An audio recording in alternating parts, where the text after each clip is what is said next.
Here we go. Competition is high every single day. Let's go. You got to stay focused on how do you improve. And then you put it all together on a game day, and it's me versus you, and we'll see who worked harder. DeAndre Hopkins caught it. I can't believe it.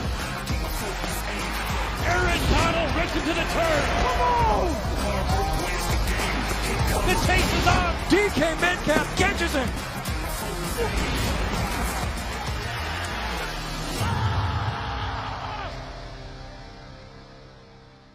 Training camp is here. Welcome to this special edition of NFL Live Back Together Saturday. You see the schedule right there for all the teams today, and the NFL is back together. We're going to take you inside all of the practices across the league. You see them right now. The Tampa Bay Buccaneers are already out there on the field. Leonard Fournette is there. We'll show you Tom Brady in just a moment. The Lions are also out on the field. Look at Aiden Hutchinson. My goodness, the guy looks ready to go and deserving of that number 2 overall pick for the Lions. Like I said, we're taking you across the league the entire day with fanfare galore. This is a day of celebration. The NFL is back, you guys, and we have some great guests on the show. We're going to check in with Brandon Staley, the Chargers head coach, everything that you need to know about their great expectations, plus DK Metcalf, fresh off his new contract, Terry McLaurin, on what it's like working with Carson Wentz in D.C. So much to get to, and we've got all the people to help you get there. As Adam Schefter is here throughout the day, Marcus Spears and Dan Orlovsky. Yes. Let's go, guys. It's good to see you guys. You don't even look like yourself. Well, why is that? What's the number? How many poundage is this? 56. Yeah, 56 pounds. Is that awesome? Skinny swag. Hey, you look like me. Skinny swaggo. Yeah, they're going to now start. Slimmed down. There we go. Thank you. Listen, you guys can share suits now, which is really scary for both of you. All right, Tom Brady's on the field right now. Let's go there, and we'll continue to show you pictures around the league, like I said, of everything going on today.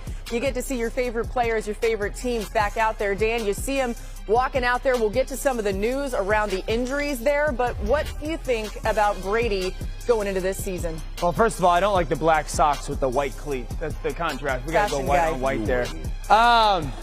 You know, Brady with the recent news, of Jensen that Schefter's going to get into, he's going to have to be the MVP of the NFL for this team to get back to the NFC Championship game like they were 2 years ago. Yeah. That's such a massive loss or potential loss for their football team. He'll play really well. That's a worst case scenario for that organization. I actually wonder this. What does Tom Brady think to himself when now? His starting center goes down and may be gone for the season? What's going through his mind as a quarterback?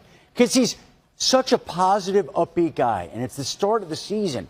And nothing ever changes that positive, upbeat tone. But what's going through his mind when you lose a player that important to your offensive line? You got to be kidding me. I think that's the first thing that went through his head because all right, let's go back in time. Remember, I'm going to come back and play. They signed Jensen the next day. Right, so there was that conversation of, hey, I'm coming back. You got to stay because Jensen was a potential free agent. And the reality for this situation, Brady has never not had a dude at center. All the way back to New England, Schefter, it was Dan Coppin, and then it was Dave Andrews, and then it was Ryan Jensen. And I think he's sitting there going, now I got to break in a new player. He's got to know everything about the way I communicate, the nonverbal stuff at the line of scrimmage, the verbal stuff at the line of scrimmage, us in the huddle, the eye contact. Hey, oftentimes, and this is really getting deep into it, but sometimes your center knows, when you want the football or where you want the football given where your hand placement is. Sometimes you give them a little bump and you want it a second early. There is so much relationship that is built into that quarterback center, and now it's got to start all over. And maybe that's what he's thinking. You know what? I hate losing my guy. Sure. But at least we have all camp to work with the new guy, Robert Hainsey from Notre Dame, the center. And keep in mind, not only did they lose Ryan Jensen, but no Alex Kappa, no Ali Marpet. Yeah. So the interior part of the offensive line is no more, and that's where he's vulnerable to the pressure. Yeah. So how do you approach that from the defensive side to try and subject Brady to things he doesn't like? Well, we've talked about it ad nauseum throughout his career. That interior pressure is Tom Brady's biggest issue. And now you look at three new guys that'll be consistently trying to protect him in the center of the pocket. Here's the thing with me though, and I know it's a lot of negative that comes with this. Let's not kid ourselves. It's not fun to talk about. It's not fun to talk about. A lot of negative. But if anybody you would want having standing behind a group of guys that you're trying to usher in, it would be Tom, because communication has been the key to his career. And when you think about Hainsey potentially stepping in, Notre Dame, I believe, understanding how to play the position, played tackle as well, so he has guys that play multiple spots. But when you look at this situation overall, I can't help but think about the defensive lines that they have to play against. Right? And early in the season, no matter how good your offensive line is, you're going to give up some plays. And we know how Tom Brady goes to the sideline, breaking iPads, getting frustrated about pressure that's being put in his lap. I just get concerned about how fast, because, Schefter, to your point, there's a lot of time from now throughout camp for them to get ready and prepare, and for them to have some sort of comfort level of feeling like these guys can step in with Marpet and Kappa and obviously Jensen being out. But ain't nothing like Sunday. Ain't nothing like them live shows when they start. They start at Dallas, at Saints. They got to go against Green Bay, Kansas City. I mean, it is not a walk in the park. Some really strong defenses, and they're going to be without Jensen for that period of time.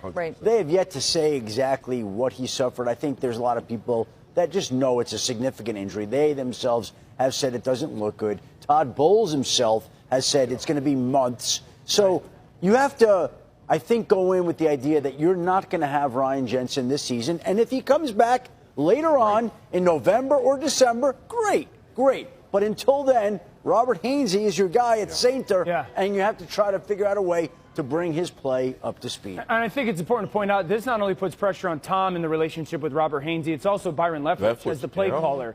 And how does he protect that young man specifically early on in the season to get him into the heart of their year? The ball is going to come out crazy quick in their offense right now because of the talent.